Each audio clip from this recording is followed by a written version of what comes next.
سے جنت میں خوشبودار کھجوریں لگتی ہیں. صلوات پڑھ دیں محمد و آل محمد.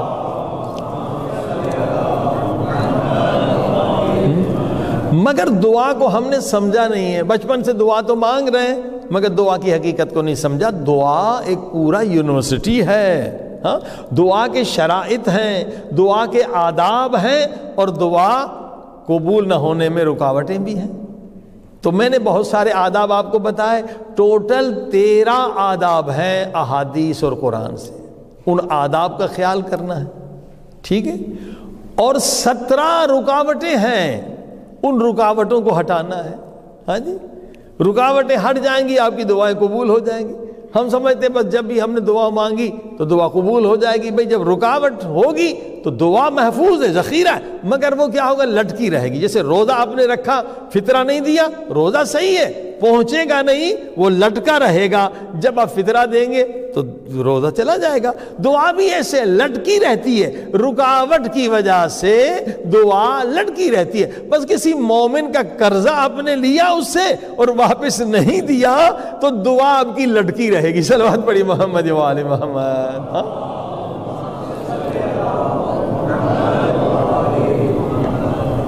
کیونکہ مومن کا حق نہیں ادا کیا آپ نے. آج اہم شرط بتا رہے ہیں دعا کی قبولیت کے شرائط. ابھی تک ہم نے 2-3 شرائط آپ کو سنائے ہیں. آداب بھی آپ کو بہت سارے آداب بھی سنائے کہ دعا پڑھنے کے لیے کیا ہے، پہلے صلوات پڑھا کریں. اور جب دعا پڑھیں تو اللہ پاک میں 100% امیدوار ہو کے دعا پڑھیں. جتنی امید ہوگی اتنی دعا قبول ہوگی. اور دعا کا ادب ہے ہاتھ سر سے بلند کریں. یہ ہم اکثر نہیں کرتے، ایرانی عراقی کرتے، ہم لوگ یوں دعا مانگتے ہیں. اہل بیت نے کہا کہ دعا ہاتھ سر سے بلند کریں اور دعا میں خشوع خضوع کریں، رونے کی کوشش کریں. آواز اگر رونا نہیں تو رونے جیسی آواز بنائیں. اللہ کو یہ پسند ہے. تو جو فرمائے. اور ایک عجیب چیز ہے حدیث پاک میں، دعا میں اصرار کرو. یہاں خدا کی رحمت کا پتہ چلتا ہے. دعا میں اصرار کرو، بار بار. فرض کریے اگر ہمارے پاس کوئی فقیر آئے نا کہ مولانا مجھے دے دو، مولانا مجھے دے دو، اگر اصرار کرے گا ہم اسے دیں گے ہی نہیں، یہ تنگ کر رہے ہیں. ایسا ہے نا، انسان تنگ جائے گا. بھئی ایک مرتبہ مانگے بس کرو نا. خدا کو اصرار پسند ہے. توجہ فرمائیں، خدا کتنا کریم ہے. ہم بیزار ہو جائیں گے اگر کوئی بار بار اصرار کرے تو ہم اسے کبھی خیرات نہیں دیں گے. مگر حدیث میں کہ بندوں کو اصرار پسند، بندے تھک جاتے ہیں. خدا کو اصرار پسند ہے، جتنا اصرار کریں گے اتنی خیرات زیادہ ملے گی. صلوات پڑھیں محمد.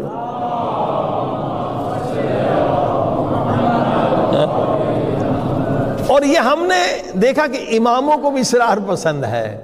بس ہم پاکستانی انڈین جاتے امام رضا سے کچھ مانگے، ہم اکثر امام رضا کے حرم کے قریب رہتے ہیں تو ہم نے دیکھا کہ ہمارے پاکستانی ہندوستانی جو دعا مانگتے ہیں 5 منٹ دعا مانگیں گے، آدھا گھنٹہ بہت مشکل ہے، 10 منٹ دعا مانگیں گے چلے جائیں گے. مگر ایرانی تو امام سے آگے لڑتے ہیں، مولا مجھے دینا ہے، مجھے دینا ہے، دینا. وہ جاتے ہی نہیں ہے. صلوات پڑھیں محمد.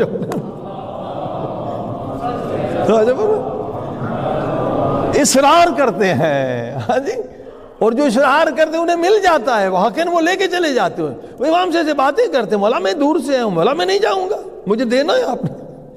تو اللہ کو بھی اصرار پسند ہے. دعا کا ادب یہ بے ادبی نہیں ہے. حالانکہ ہم سے کوئی اصرار کرے ہم تنگ ہو جاتے. خدا تنگ نہیں ہوتا اپنے بندوں سے. صلوات پڑھے محمد و آل محمد.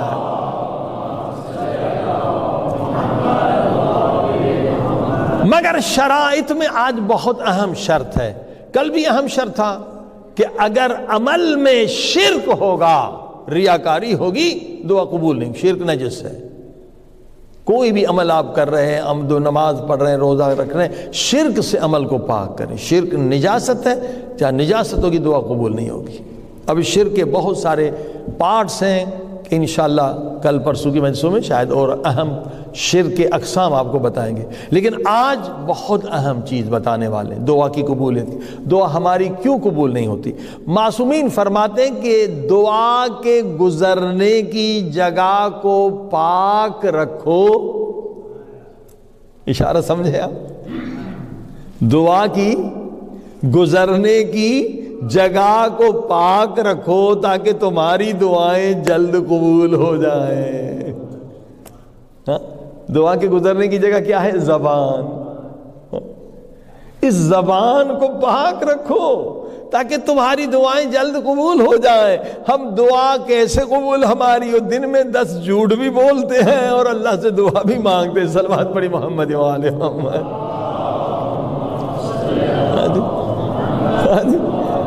بھائی دعا کے گزرنے کی جگہ زبان ہے. امام کہتے ہیں اسے تو پاک رکھو.